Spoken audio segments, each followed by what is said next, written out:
আমার খবর।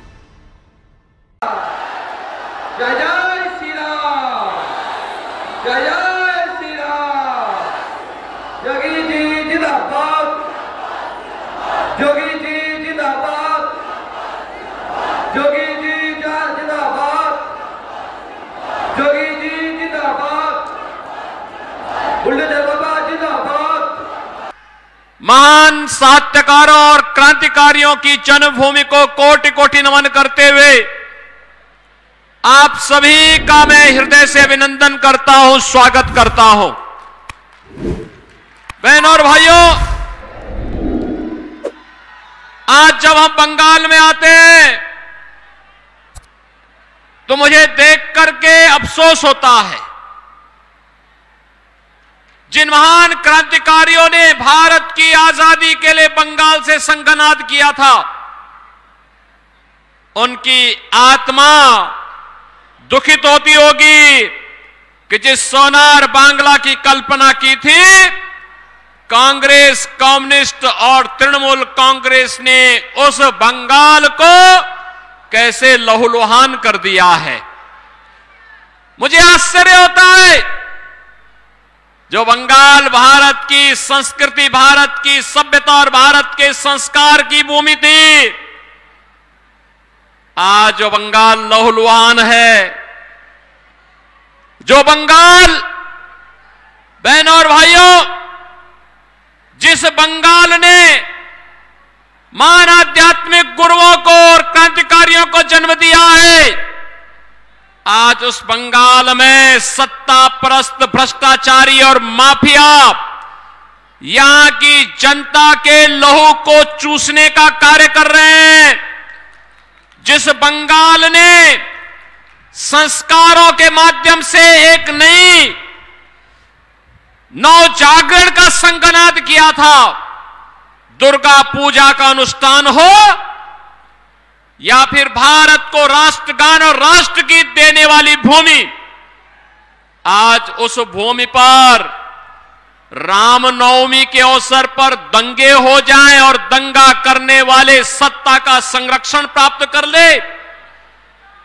जिस धरती ने जगत जननी मां भगवती दुर्गा के अनुष्ठान का संदेश दिया हो, उस धरती में संदेश खाली की घटनाएं घटित होकर के अपराधियों को सत्ता के द्वारा, राज्य की सत्ता के द्वारा खुलेआम बेशर्मी के साथ उन्हें प्रश्रय दिया जा रहा हो, यह देख करके मन दुखित होता है। और उन सभी महापुरुषों का, उन धर्मगुरुओं का, उन क्रांतिकारियों का हृदय भी दुखित होता होगा जिन्होंने सोनार बांग्ला की कल्पना की थी। बहनों और भाइयों, आज जब 2024 के लोकसभा चुनाव के चौथे चरण के लिए संघनाद करने के लिए मुझे वीरभूमि में आने का अवसर प्राप्त हुआ है, तब मैं पूछना चाहता हूं यहां की तृणमूल कांग्रेस को और इंडी गठबंधन के साथ दिल्ली में सहयोग करने वाले, कांग्रेस के सहयोग करने वाले कम्युनिस्ट और तृणमूल कांग्रेस से मैं पूछना चाहता हूं, भारत के विभाजन का आधार क्या था? और क्या यह सच नहीं कि जिन कारणों से 1947 में भारत का विभाजन हुआ था, वही परिस्थिति आज कांग्रेस, तृणमूल कांग्रेस और कांग्रेस का इंडी गठबंधन फिर से देश के अंदर पैदा करना चाहता है, बंगाल के अंदर पैदा करना चाहता है। यह जनसंख्यिकी असंतुलन, डेमोग्राफी को चेंज करने का जो कुत्सित प्रयास हो रहा है, मुझे देखकर आश्चर्य होता है। वीरभूमि पार्लियामेंट्री कॉन्स्टिट्यूंसी में 3 असेंबली कॉन्स्टिट्यूंसी थी हैं, जिसकी डेमोग्राफी पूरी तरह चेंज हो चुकी है, और मात्र 4 ऐसी हैं जो मात्र जहां पर हिंदू बाहुल्य है। बहनों और भाइयों, हम कहां ले जाना चाहते हैं इस बंगाल को? ऐसे ही अनेक असेंबली बंगाल के अंदर ऐसी खड़ी कर दी गई हैं जो भारत की डेमोग्राफी को चेंज करने के साथ साथ जहां घुसपैठियों को सरेआम शरण देकर के अराजकता पैदा करने की छूट दी जाती हो, और ये साजिश 2024 के कांग्रेस और इंडी गठबंधन के मैनिफेस्टो में भी देखने को मिलता है। बहनों और भाइयों, यहां पर केंद्र की भारतीय जनता पार्टी की सरकार के द्वारा जो भी सहायता भेजी जाती है, वह सहायता यहां की जनता जनार्दन को नहीं मिलता है। उस सहायता को तृणमूल कांग्रेस उस सहायता को अपने स्वयं के गुंडों में बांटने का काम कर देती है, उसको हड़प लेती है, उसको अपने में समेट लेती है, जनता जनार्दन को उसका लाभ नहीं देने देती है। और जो मैनिफेस्टो इनका आया है, उस मैनिफेस्टो में एक तरफ कांग्रेस, तृणमूल कांग्रेस और कम्युनिस्टों के द्वारा झूठा मैसेज दिया जा रहा है, गुमराह करने का प्रयास हो रहा है। लेकिन बहनों और भाइयों, कांग्रेस और तृणमूल कांग्रेस का यह गठबंधन आपको ठगने के लिए आया है, गुमराह कर रहा है। इनके द्वारा मुस्लिम आरक्षण की वकालत करना, धार्मिक आधार पर, मजहबी आधार पर एक बार फिर से भारत के विभाजन की आधारशिला को सुदृढ़ करने जैसा है। और हमें किसी भी स्थिति में भारत का फिर दूसरा विभाजन नहीं होने देना है। किसी भी स्थिति में भारत का दोबारा विभाजन नहीं होगा। इसके लिए हमें धार्मिक आधार पर आरक्षण को हर हाल में रोकना होगा। कांग्रेस का मैनिफेस्टो कहता है कि पिछड़ी जाति के लोगों को मिलने वाले आरक्षण में एक हिस्सा मिलाकर के मुसलमानों को दे देंगे। क्या आप इसको स्वीकार करेंगे? क्या बंगाल इसको स्वीकार करेगा? क्या अपने अधिकार को आप क्या किसी दूसरे को हिस्सा लेने देंगे? क्या? और ऐसे ही अनुसूचित जाति के अधिकारों में भी ये लोग डकैती डालने का काम करने जा रहे हैं। बहनों और भाइयों, जब कांग्रेस नेतृत्व की यूपीए सरकार थी, ये तृणमूल कांग्रेस उसको सपोर्ट कर रही थी, कम्युनिस्टों ने भी उसे कुछ दिनों तक सपोर्ट किया था। बहनों और भाइयों, तब आपको याद होगा, तब कांग्रेस नेतृत्व की सरकार ने, जो आज इंडी गठबंधन के रूप में है, तब इस सरकार ने जस्टिस रंगनाथ मिश्रा कमेटी गठित की थी। और रंगनाथ मिश्रा कमेटी के आधार पर उसने प्रयास किया था उस समय कि पिछड़ी जाति को मिलने वाले 27% आरक्षण में से 6% आरक्षण को कम करते हुए उस आरक्षण का लाभ मुसलमानों को दे दिया जाए। भारतीय जनता पार्टी ने विरोध किया था। उन्होंने कहा धार्मिक आधार पर आरक्षण ये बाबा साहब भीमराव अंबेडकर और भारत के संविधान निर्माताओं का अपमान होगा। उस समय विरोध किया था और तभी रुक पाया था। फिर सच्चर कमेटी का गठन करके कांग्रेस ने प्रयास किया था कि अनुसूचित जाति की मिलने वाले आरक्षण के लाभ में भी मुसलमानों को हिस्सेदारी दी जाए। तब भी भारतीय जनता पार्टी ने विरोध किया था। और जो लोग अनुसूचित जाति, जनजाति और पिछड़ी जाति के लोगों के अधिकारों पर डकैती डालने का प्रयास कर चुके हैं, और आज फिर उनका मैनिफेस्टो इस बात का उल्लेख करता है, वे आज जनता को गुमराह करके ये फिर से सत्ता हासिल कर लेना चाहते हैं। बहनों और भाइयों, मैं आप सबका आह्वान करने के लिए आया हूं। आपने देखा होगा रामनवमी का आयोजन, भगवान राम का जन्म हुआ था उत्तर प्रदेश के अयोध्या में और उत्तर प्रदेश में इस अवसर पर हजारों शोभा यात्राएं निकलती हैं। एक भी जगह दंगा नहीं हुआ। मुझे उत्तर प्रदेश में मुख्यमंत्री के रूप में सेवा करते हुए 7 वर्ष हो गए हैं। एक भी बार दंगा नहीं हुआ उत्तर प्रदेश में। एक भी बार दंगा नहीं हुआ। एक भी बार कर्फ्यू नहीं लगा। एक भी बार कहीं भी कोई न कर्फ्यू है न दंगा है। यूपी में सब चंगा है। यूपी में कुछ भी नहीं है। लेकिन बहन और भाइयों, यहां रामनवमी के अवसर पर दंगे हुए, यहां बम चले हैं, दंगे हुए हैं, शोभा यात्राओं में तोड़फोड़ हुई है, और कोई जय श्री राम बोलता है तो उसको यहां की सरकार गिरफ्तार करके बंद कर देती है। मुझे आश्चर्य होता है। अरे 15वीं सदी में इसी धरती में एक महापुरुष पैदा हुए थे, एक संत कवि पैदा हुए थे, श्री कृतिवास ओझा। कृतिवास ओझा ने बांग्ला रामायण रची थी, और बांग्ला रामायण ने इतनी धूम मचाई थी कि घर घर राम की उपासना होनी शुरू हो गई थी। बहनों और भाइयों, अगर बंगाल में राम की उपासना होती है तो बंगाल से चली दुर्गा उपासना का कार्यक्रम उत्तर प्रदेश के अंदर हजारों स्थानों पर होता है, पूरी भव्यता के साथ होता है, कोई रोक टोक नहीं। बड़े बड़े पंडाल लगते हैं, जैसे पंडाल लगा है ऐसे ही पंडाल दुर्गा उपासना के भी उत्तर प्रदेश के अंदर लगते हैं। लेकिन कहीं कोई दंगा नहीं हो सकता, कहीं कोई कर्फ्यू नहीं लग सकता। और मालूम है कि अगर जैसे रामनवमी के अवसर पर बंगाल के अंदर दंगा करने का प्रयास हुआ था, दंगा हुआ था, शोभा यात्राओं में तोड़फोड़ हुई थी, बहनों और भाइयों, अगर ये दुस्साहस किसी ने उत्तर प्रदेश में किया होता तो हम उसको उल्टा टांग करके उसकी पूरी संपत्ति को सरकारी कब्जे में ले लिए होते, उसकी पूरी संपत्ति को, और ऐसी कार्रवाई करते उसकी 7 पीढ़ियां भूल जाती दंगा करना।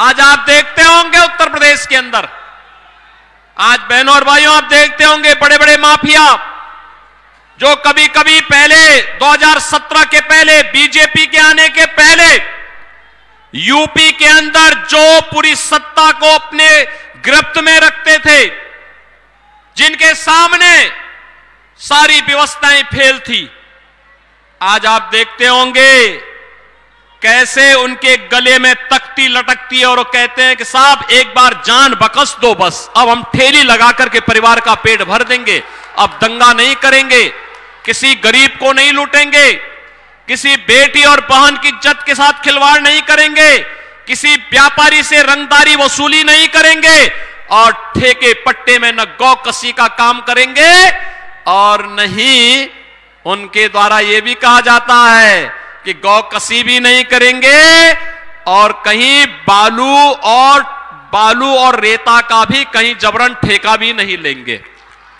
बहनों और भाइयों, मैंने सुना है यहां पे भी कुछ माफिया बालू और रेते का ठेका जबरदस्ती हड़प करके यहां की जनता का शोषण कर रहे हैं, नदी के डेमोग्राफी को भी चेंज कर देना चाहते हैं, गौ कसी के धंधे को धड़ल्ले से चला करके यहां की आस्था के साथ खिलवाड़ करना चाहते हैं। बहनों और भाइयों, भारतीय जनता पार्टी आपको इस बात का आश्वासन देती है कि जितने बड़े माफिया हैं ना, इनकी पूरी संपत्ति को जब्त करके गरीबों में बंटाने का काम कोई कर सकता तो केवल भारतीय जनता पार्टी कर सकती है। आपने देखा होगा उत्तर प्रदेश में हमने जितने बड़े माफिया थे, सबसे बड़े जितने बड़े बड़े माफिया थे, वे माफिया या तो यूपी छोड़ चुके हैं या फिर उनको जहन्नुम में भेज दिया गया है, उनके लिए अब धरती में जगह नहीं है, वे लोग जा चुके हैं। हम लोगों ने, बीजेपी की सरकार ने उत्तर प्रदेश में केवल अयोध्या में ही रामलला का मंदिर नहीं बनाया है, बल्कि बड़े बड़े माफिया और अपराधियों का राम नाम सत्य है कि यात्रा में भी भेजने का काम कर दिया है। और इसीलिए मैं आपसे कहना चाहता हूं कि बहनों और भाइयों, देश के विभाजन की जो तैयारी कांग्रेस और इंडी गठबंधन के द्वारा अपने मैनिफेस्टो के माध्यम से की जा रही है, उन सभी से सावधान होने की आवश्यकता है। और मैं तो आपसे एक बात और कहना चाहूंगा, बहनों और भाइयों, जब आप पे कोई संकट आता है, आप पे जब कोई संकट आता है, तब क्या तृणमूल का कोई व्यक्ति आपके पास आता है क्या हालचाल पूछने के लिए? जब ये दंगे होते हैं, तृणमूल कांग्रेस का कोई व्यक्ति आपका हालचाल पूछने के लिए आता है क्या? कांग्रेस का कोई व्यक्ति आता है क्या? कोई नहीं आएगा। न कांग्रेस आएंगे, न राहुल गांधी आएंगे, न बहन जी आएगी, और कोई नहीं आएगी। यहां की दीदी की ममता तो केवल यहां के उन माफियाओं के साथ में है जो बंगाल को रौंद रहे हैं, बंगाल की पहचान के सामने संकट पैदा कर रहे हैं।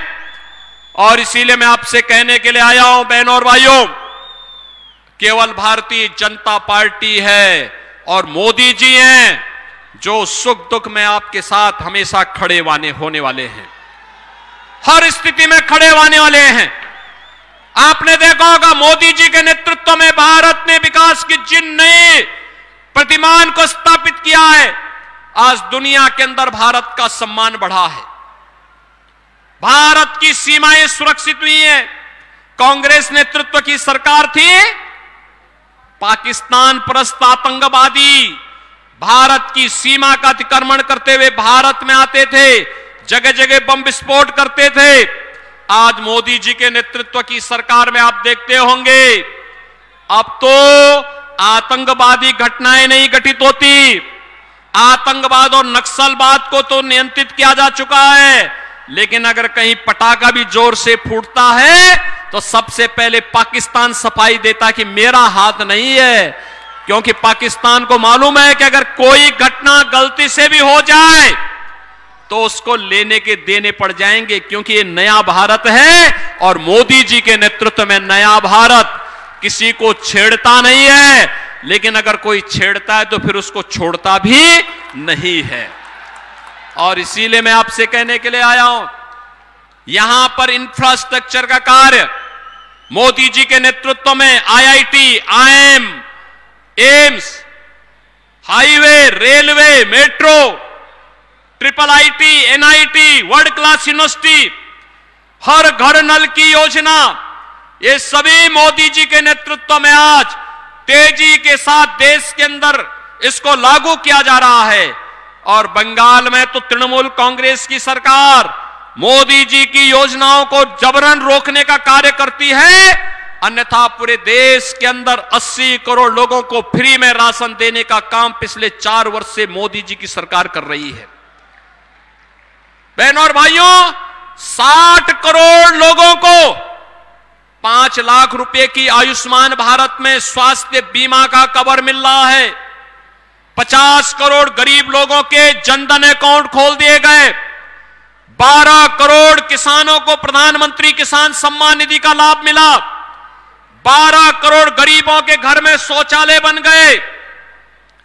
10 करोड़ गरीबों को उज्ज्वला योजना का रसोई गैस का एलपीजी का कनेक्शन मिल गया।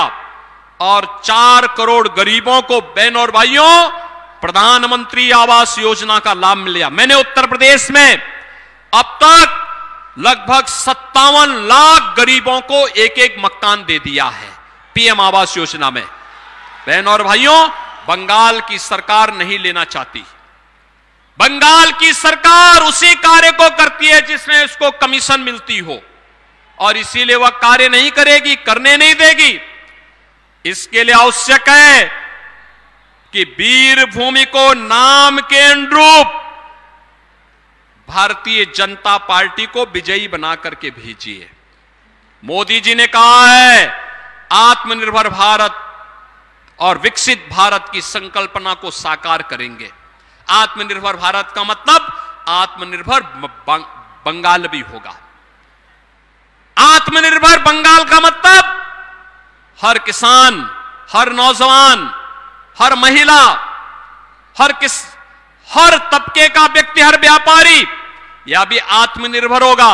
और जब आत्मनिर्भर होगा तो तभी विकसित भारत की परिकल्पना को साकार भी करेगा। और विकसित भारत के लिए भारत दुनिया की एक बड़ी ताकत बने, हमारा देश दुनिया की एक ताकत बने, यह संदेश बंगाल से ही जाना चाहिए। क्योंकि बंगाल ने तो हमें राष्ट्रगान और राष्ट्रगीत दिया, और बंगाल ने तो भारतीय जनसंघ के पहले अध्यक्ष डॉक्टर श्यामा प्रसाद मुखर्जी भी तो बंगाल ने ही भारत को दिए हैं। इसलिए मैं आप सबका आह्वान करने के लिए आया हूं कि बहनों और भाइयों, भारतीय जनता पार्टी ने वीरभूमि से देवतनु भट्टाचार्य को अपना प्रत्याशी बनाकर के आपके बीच उतारा है। देवतनु भट्टाचार्य, बहनों और भाइयों, मैं आप सबसे अपील करना चाहूंगा, अगर आप डेमोग्राफी को चेंज करने से रोकना चाहते हैं, अगर आप सुरक्षित बंगाल चाहते हैं, अगर आप सुरक्षित भारत चाहते हैं, समृद्ध बंगाल और समृद्ध भारत चाहते हैं, तो भारतीय जनता पार्टी आवश्यक है। और इसके लिए आप सबका मैं आह्वान करूंगा कि आप सभी लोग भारतीय जनता पार्टी के चुनाव चिन्ह कमल के चुनाव चिन्ह पर वोट देकर के श्री देवतनु भट्टाचार्य को भारी बहुमत से विजयी बना करके देश की संसद में भेजिए। आप सहमत हैं? देवतनु भट्टाचार्य को विजयी बना के भेजेंगे? सभी लोग सहमत हैं? सभी लोग सहमत हैं?